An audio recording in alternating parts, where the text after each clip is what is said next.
Sorry for that. We talked about bethanical as a cholinergic drug used for management or monitoring patients who are we call them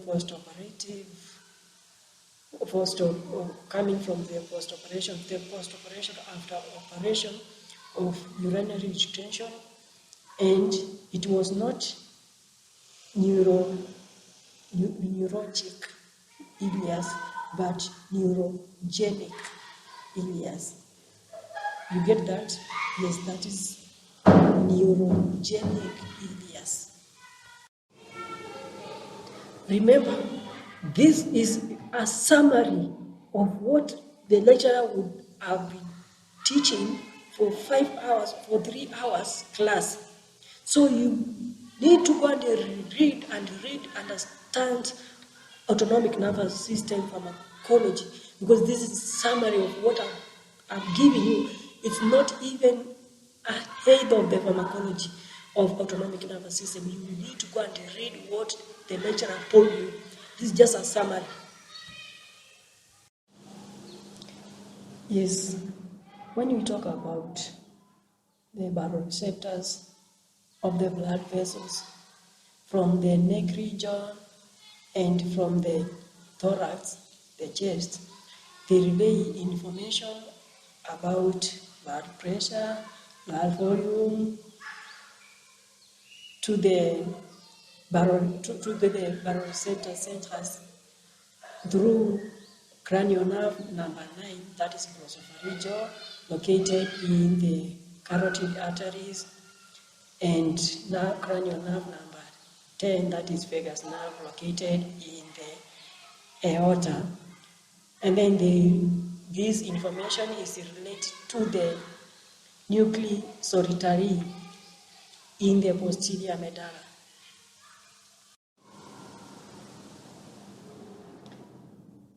Yes. What was the question?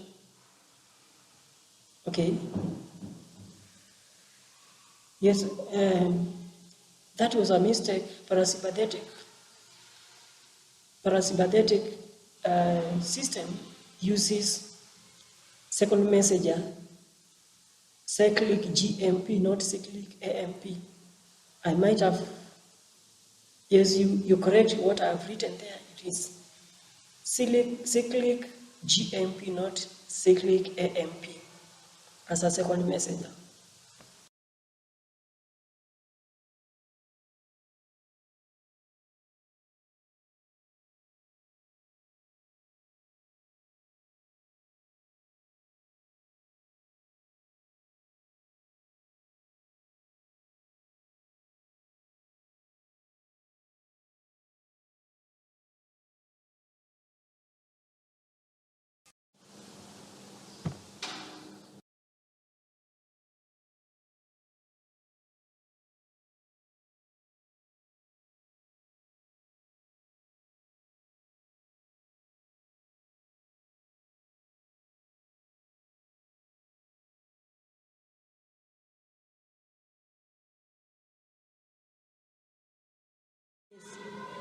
For the what we call involuntary body function to be modulated, we need internal and external stimuli to be integrated. And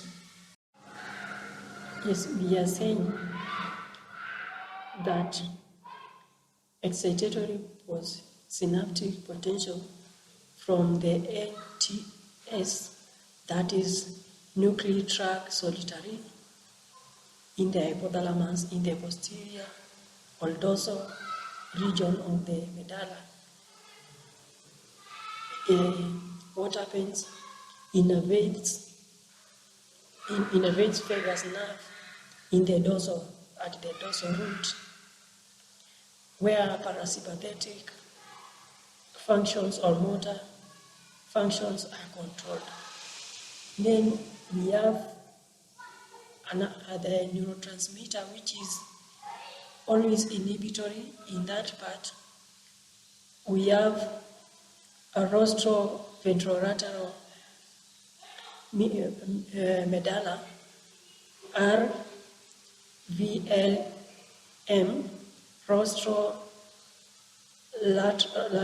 ventrolateral medulla, where the nerves inhibitory, that is inhibitory postsynaptic potential, innervates the nerve through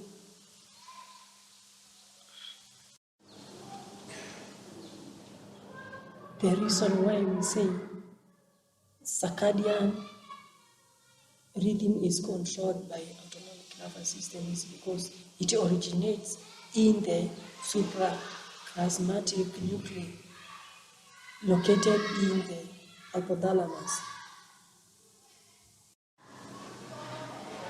Yes, welcome to the Pharmacology Made It Easier. This is BSN, Bachelor of Sciences in Nursing, in university, the only University of Nairobi, the University of Nairobi, for BSN Level 2. I'm going to make that pharmacology class look so easier and so interesting to you that you are not going to miss any class. Our discussion today is about autonomic nervous system pharmacology. We are going to look at, we are going to discuss on parasympathetic and sympathetic, and we are going to look about the pharmacokinetics. What does the body do to the drugs? That is absorption, distribution, metabolism, and excretion of the body. Then pharmacodynamics. What does the body do to what does the drug do to the body? When you prescribe that drug, is it going to raise the blood pressure? Is it going to, what is the pharmacologic, therapeutic pharmacologic reaction is going to take place in the body? What is the drug likely to do in your body? And welcome for the class today. Karibu. Now, welcome to our class, BSN Pharmacology Made It Familiar and Made It Easier. We are talking about autonomic nervous system pharmacology. And the best way to understand autonomic nervous system pharmacology, we need to understand parasympathetic and sympathetic nervous system, which contributes to autonomic nervous system. Again, we are going to talk about parasympathetic. It's more cholinergic. It uses acetylcholine as a neurotransmitter. Again, when we talk about parasympathetic, we talk about craniosacral, meaning its pathway from the source is from the cranial to the sacral region. Uses the nerve, cranial nerve number 3, 7, 9, and 10. These are oculomotor nerve number 3. Then facial nerve is the cranial nerve number 7. Then we have number 9, glossopharyngeal nerve. And then we have vagus nerve number 10. Then in the sacral region is nerve. It is used in the sacral region 1, sacral 1 to 4.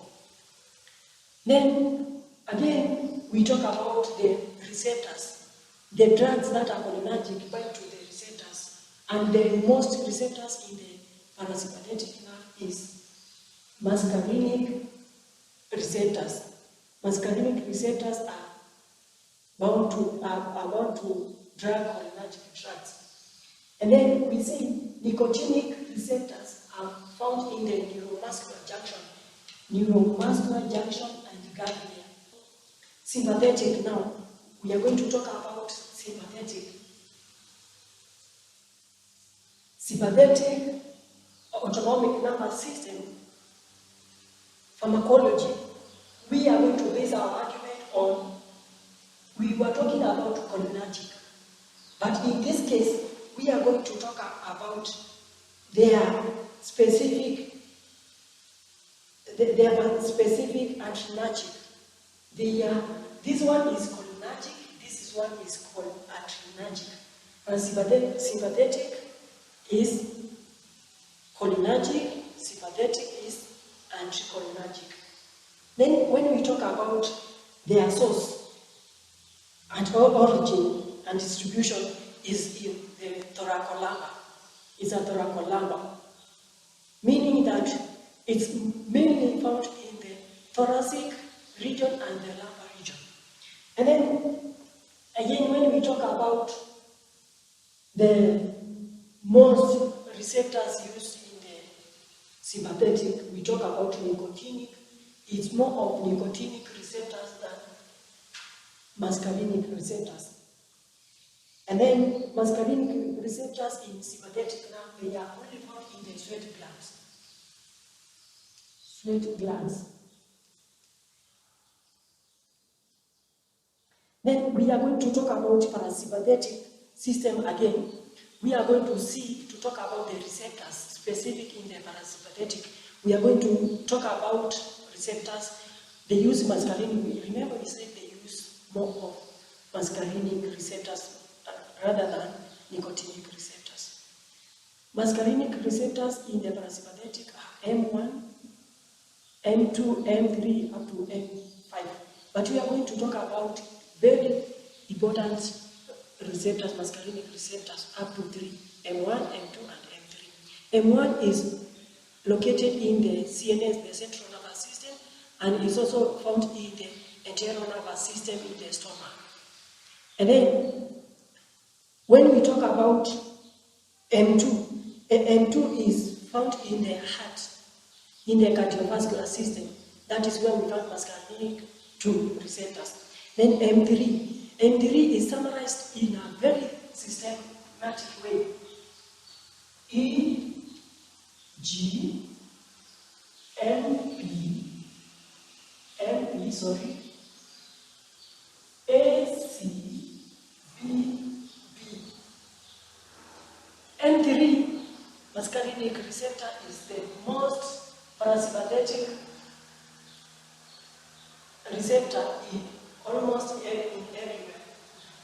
It means it is found in exocrine glands. It increases exocrine excretion, exocrine secretion, not excretion.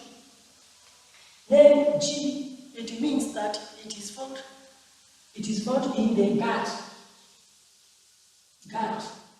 in the stomach. It's found in the stomach, and their function is to increase the motility of the stomach. Then MP means we are talking of meiosis. When it is found in the, let me write on this side. MP means meiosis via papillary sphincter. Meiosis causes meiosis in the eye via papillary sphincter.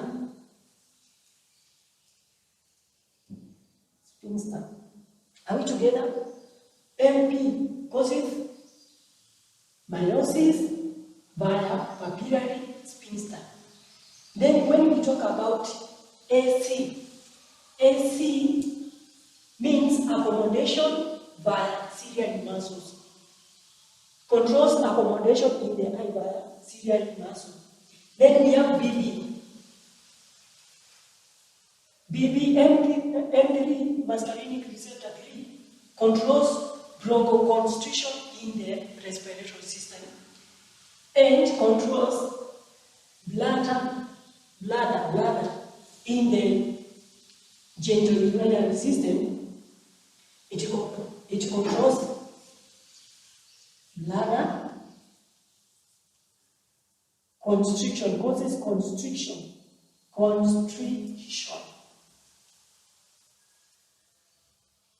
in the genitourinary system. That's basically parasympathetic receptors. Then we are going to talk about cholinergics. When you hear cholinergics, these are drugs that they mimic. They can be called cholinergics drugs, cholimimetics, which means they mimic the action of acetylcholine in the body. They take the function of acetylcholine in the body. Then, very fast, let us talk about cholinergics drugs.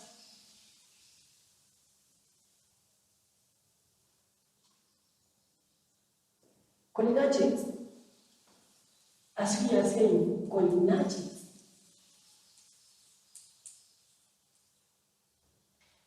we are talking about the first drug. Let us list them first. Benalicol, corn, benalicol, we have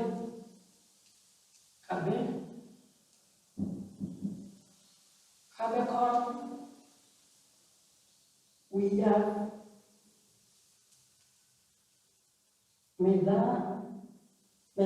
Methacol, and we have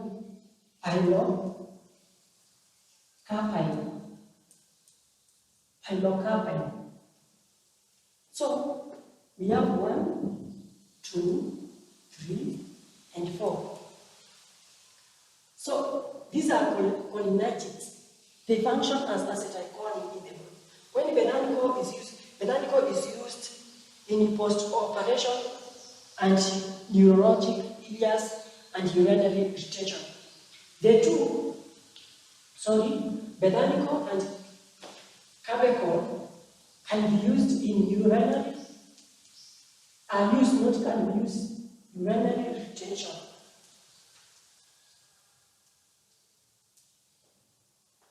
Post-operative, this is used in post-operation of neurologic ileus,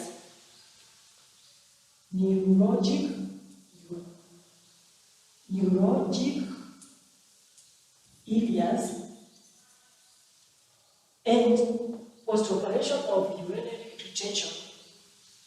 Again, we have methacholine. It is called methacholine. Methacholine induces bronchospasm used in asthma test. During asthma test, this is the drug that we are going for to induce. The word is to induce broncho.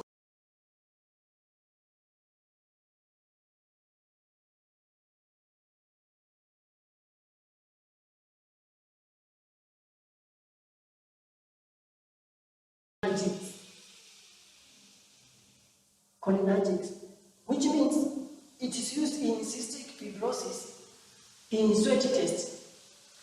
Used in cystic fibrosis for sweat test. Sweat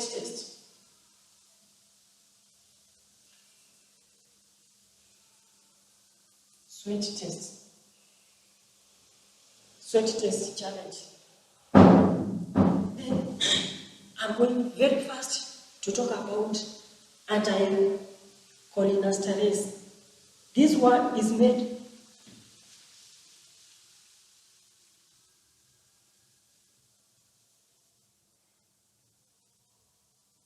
of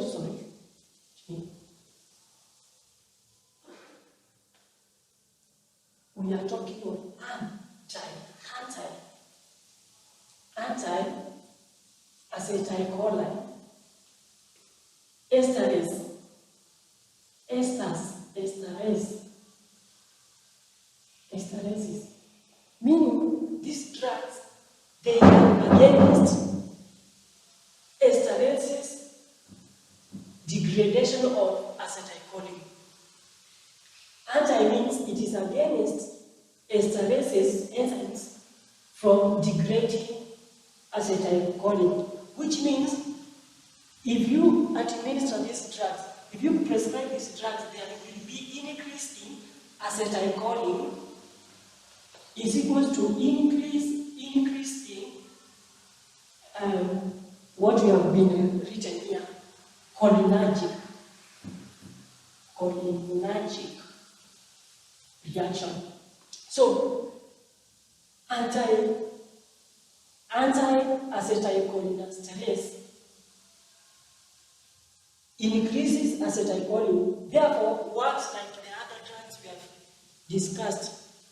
That is, the drugs that we have discussed about cholinergics. We have talked about Ledacol, Carbachol, and we have talked about pyrocholine, and we have talked about methacholine. Sorry. Then we are going to talk about anticholinesterase, which are one, as the one we have explained, we have entrophonium.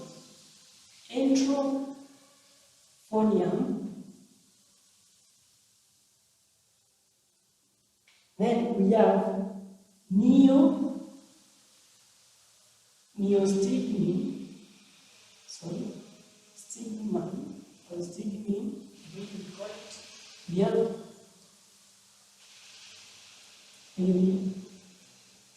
physostigmine,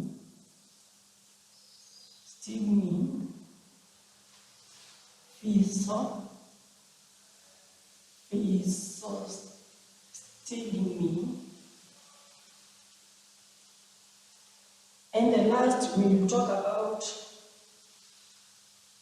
ecodiophyte.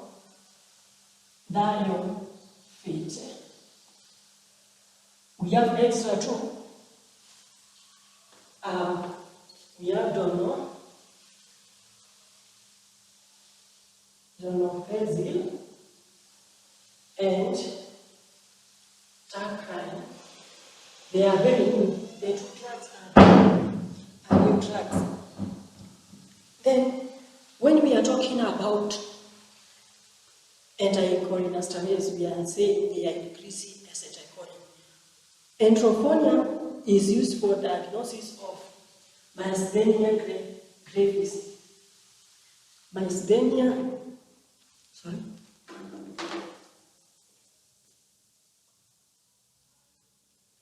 use this side. Are you able to see? Yes.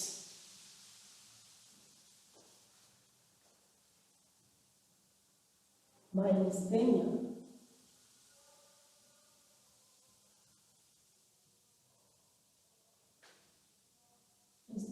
gravis. Therefore, we have seen we are going to diagnose myasthenia gravis using entrophonia as anticholinesterase. We are going to talk about neostigmine and pyridostigmine for diagnosis of myasthenia gravis, and then because the two drugs, neostigmine and pyridostigmine, they are not going to cross blood-brain barrier. So they are still used for diagnosis of myasthenia gravis. Then we are going to talk about the neurologic areas, and then urinary retention, and then also reverse is used to reverse neuromuscular junction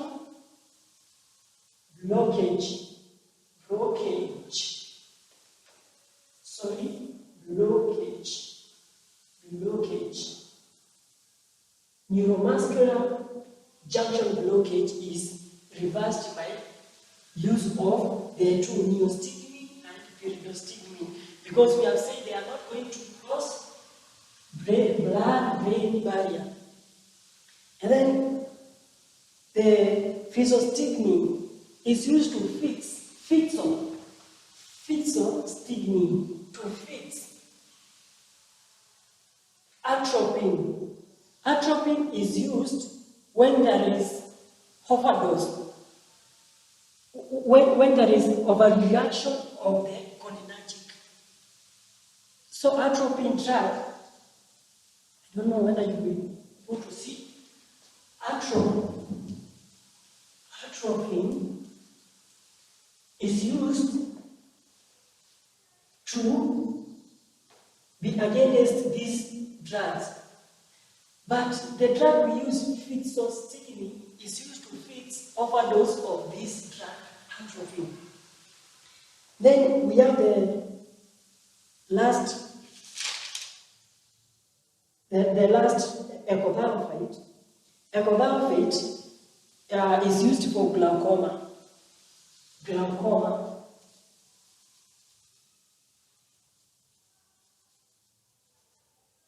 Wrong angle in the eye. The drug used is ecopharmphate. Then the two donepezil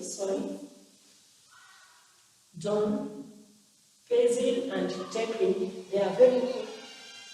Donepezil is used for Alzheimer's, to manage Alzheimer's disease, dementia. Alzheimer's disease or dementia. Then we have tetraene, which is an lipid-soluble, also for Alzheimer. Both of them are lipid-soluble drugs used for Alzheimer's or dementia. Or if you have your grandfather or your grandmother, once they go to the market, they cannot come back, they have forgotten their way back. Even nowadays, people of very young age, they are getting dementia. That they can only remember, that they can only remember things that they knew very long time ago. So the long-term memory is there, but the short memory is lost. If you tell them, my name is Festus, again, after 5 minutes, you ask them, they have forgotten your name. That is dementia.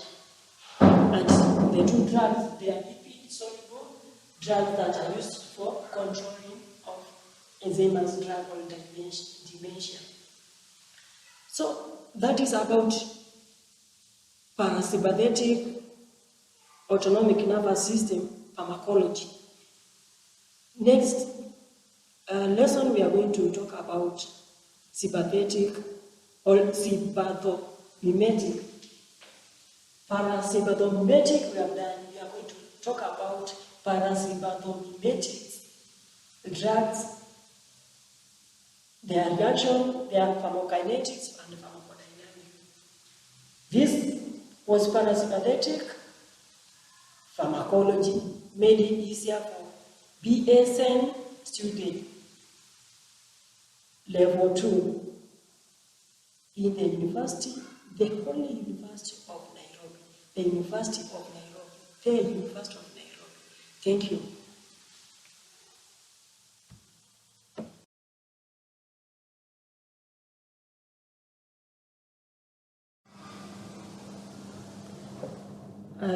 We have talked about M3 being summarized as EGMPACBB. Then what if we are going to have a drug that is going to antagonize? Remember we talked about antagonism and agonism. So at this point we are going to have a drug which is antagonist. Antagonist, we said they are drugs that bind to receptor and deactivate the receptor, or can be of partial antagonist, where it binds and it does not activate, does not deactivate.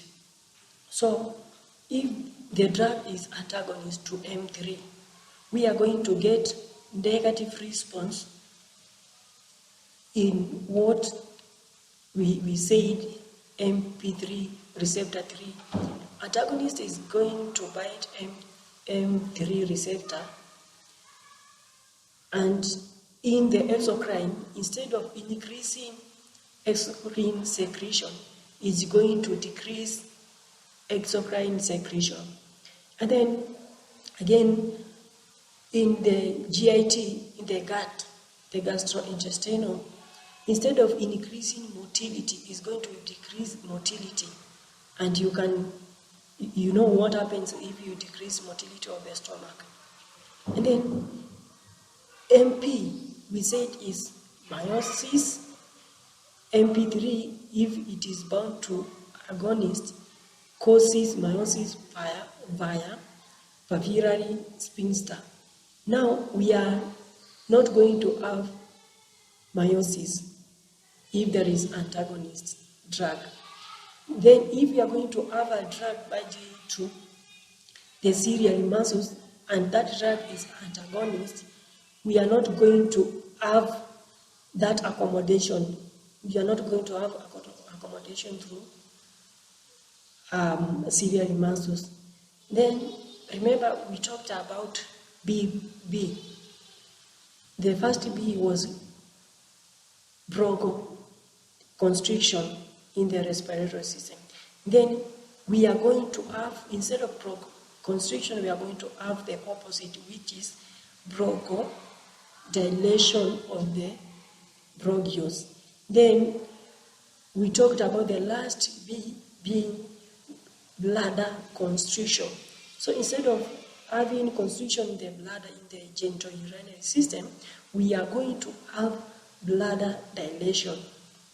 That is the function of the drugs that are antagonist to MP3 or muscarinic receptor 3. The drug that are antagonists to muscarinic receptors and anticholinergic, or they are called anti-acetylcholinesterase. Example, they bind to they prevent secretion of acetylcholine. Therefore, they cause a different reaction to which is expected of acetylcholine. Example, we are going to have atropine. Atropine is used to treat mydriasis, where there is no meiosis, and it's also used to treat cyclopegia, and again, it's used to monitor what we call anti-acetylcholinesterase poisoning. And then we have another drug like benzotropine and triethylphenyl used for Parkinson's disease. And apart from Parkinson's disease, they can be used to manage the symptoms of antipsychotics. Then we have scopolamine used to treat motion sickness. And then we have a drug like oxybutynin that is used to reduce urgency in mid-60s and to reduce bladder spasm. The main function is to reduce bladder spasm. That is oxybutynin. And then we have ipratropium. Ipratropium is used for asthma. Ipratropium Ipratropium is used for asthma and is used in general for COPD, chronic obstructive pulmonary diseases. Yeah, ipratropium, that is the drug used for COPD. We should be in a position to understand between the two. When we are saying cholinergic, it's from the word choline, acetylcholine. And then the second one, when we are talking about adrenergic, we are talking about adrenal epinephrine and adrenaline hormones from the adrenal gland. Yeah, we say that all presynaptic neurons or presynaptic ganglion uses acetylcholine, but in sympathetic, the postganglionic neuron uses adrenergic, may use epinephrine or norepinephrine, adrenaline or noradrenaline hormone.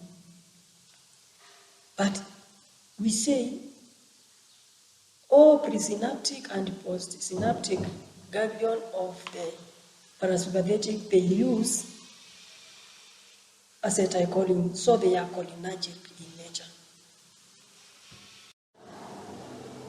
We shall have the blockers of cholinergic drugs or cholinol.